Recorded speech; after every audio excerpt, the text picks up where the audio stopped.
మనం పర్ఫెక్ట్గా నిలబడాలంటే మనకు అద్భుతమైన మాదిరి, మార్గదర్శి ప్రభు అయిన యేసుక్రీస్తు.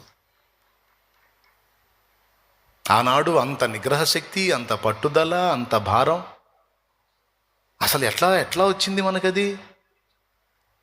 ఇంత చిన్న పొరపాటు జరిగిన వెంటనే వెళ్ళి దేవా నన్ను క్షమించని ఒప్పుకునే తత్వం, నశించిపోతున్న ఆత్మలకు కదిలిచ్చి కదిలిచ్చి యేసయ్యని గురించి చెప్పిన ఆ అనుభవం ఇప్పుడేది? ఎందుకని లేదు? యేసు కనుమరుగైపోయాడు భక్తుల జీవితాల్లో. ఆ ప్లేస్లోకి మిగిలిన భక్తులందరూ వచ్చి జాయిన్ అయ్యారు. నేను అంటున్నాను, వాళ్ళు వేస్ట్ అని నేను అనట్లా, వాళ్ళు అనవసరం నేను అనట్లా, వాళ్ళు అవసరమే కొన్ని అనుభవాలకి.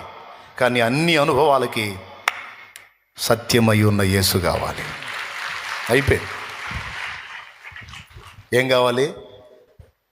సత్యం.